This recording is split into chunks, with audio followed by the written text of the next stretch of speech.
it is often for people who have gone through this transformation, as it seems almost accidentally, it happened to them, and in almost every case, perhaps every case, you will see it didn't happen to them when things were added to them, so they got more and more and became greater and bigger. And no, it happened to them when things were taken away. Content was removed. Whether external things that were important to them, possessions, social functions, status in society, relationships, people close to them, or inner things, mental beliefs, suddenly crumbled.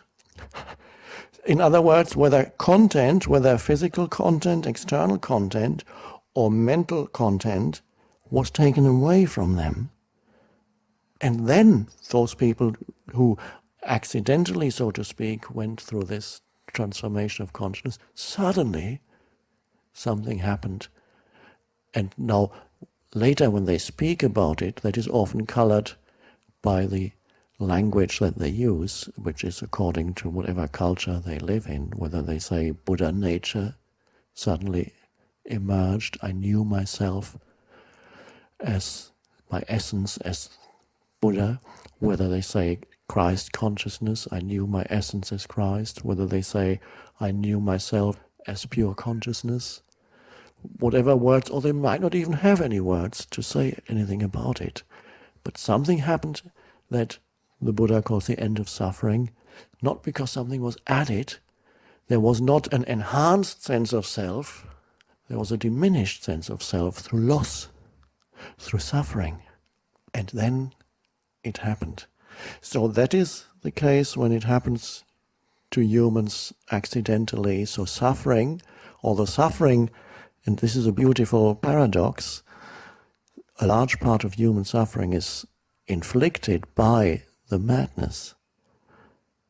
And yet it's the very suffering, in many cases inflicted by the collective mental illness, that drives you to the point of collapse.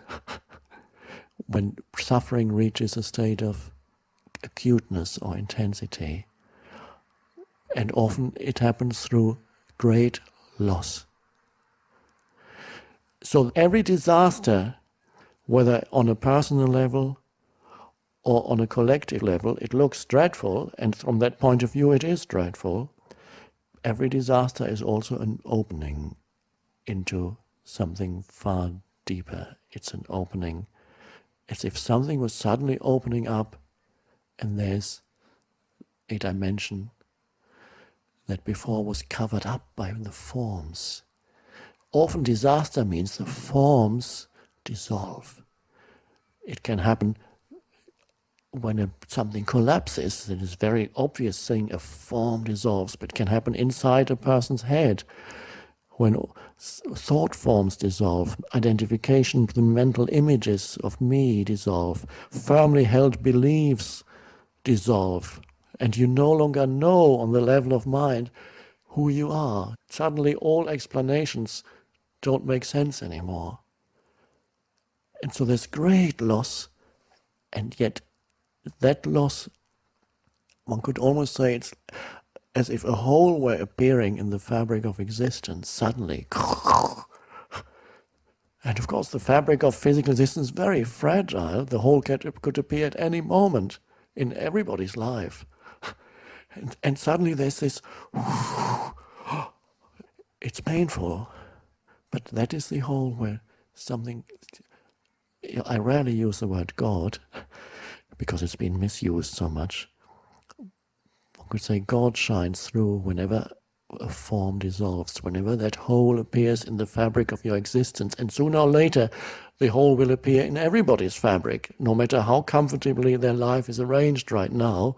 They may have a nice job and a family and a pension plan, and yet at any moment the hole could appear, and it will appear. You will die, the body will dissolve, people around you will die, the forms will dissolve, they're destined to dissolve.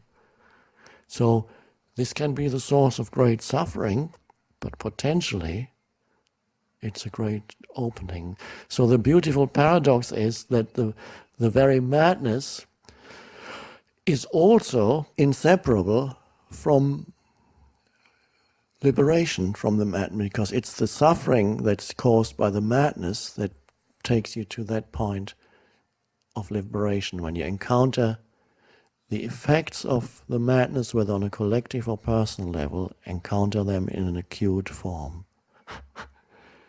And so things often dissolve violently around you.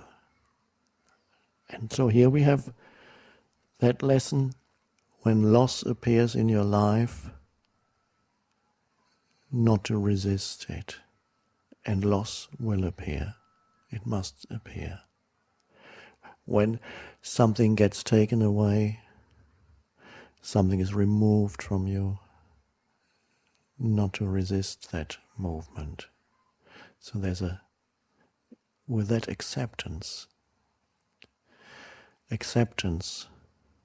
of whatever it is, whatever the isness of this moment may present,